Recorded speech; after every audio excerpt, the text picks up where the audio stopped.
एक बार की बात है, एक छोटे से गांव में 4 शरारती बच्चे रहते थे। राहुल, सोनू, टीना और बबलू। ये चारों दोस्त बहुत ही चंचल और शरारती थे।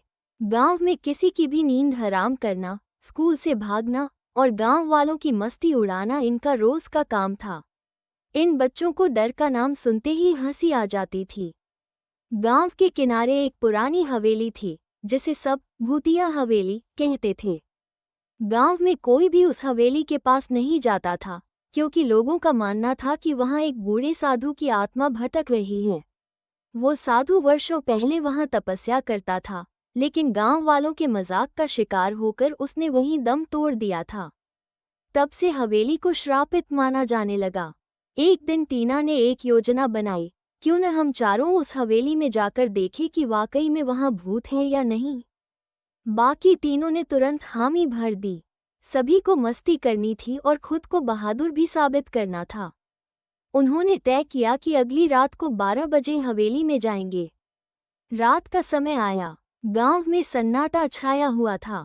सब लोग गहरी नींद में सो रहे थे और चारों दोस्त चुपचाप हवेली की ओर निकल पड़े।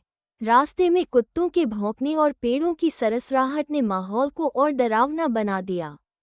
हवेली के पास पहुंचते ही बबलू ने कहा, अगर कोई भूत आया तो मैं उसे चूना बनाकर दीवार पर पोत दूंगा।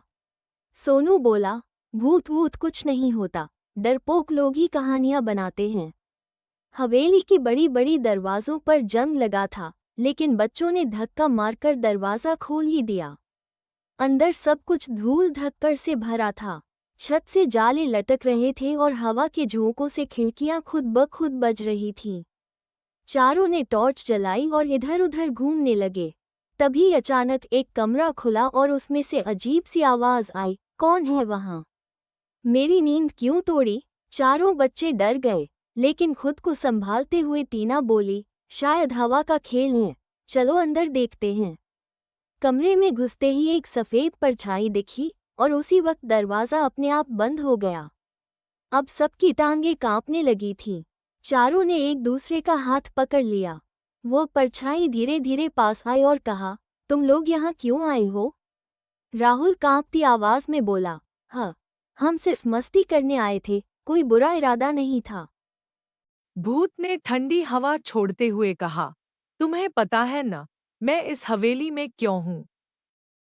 क्योंकि तुम्हारे जैसे बच्चों ने ही मेरी तपस्या में बाधा डाली थी। अब तुम्हें सबक सिखाना होगा। अब बच्चों की सारी शरारतें हवा हो चुकी थीं। वे रोने लगे और माफी मांगने लगे। टीना बोली, हमें माफ कर दो। हम अब से कभी किसी का मजाक नहीं उड़ाएंगे। भूत कुछ देर चुप रहा और फिर बोला, ठीक है, एक शर्त पर छोड़ूंगा।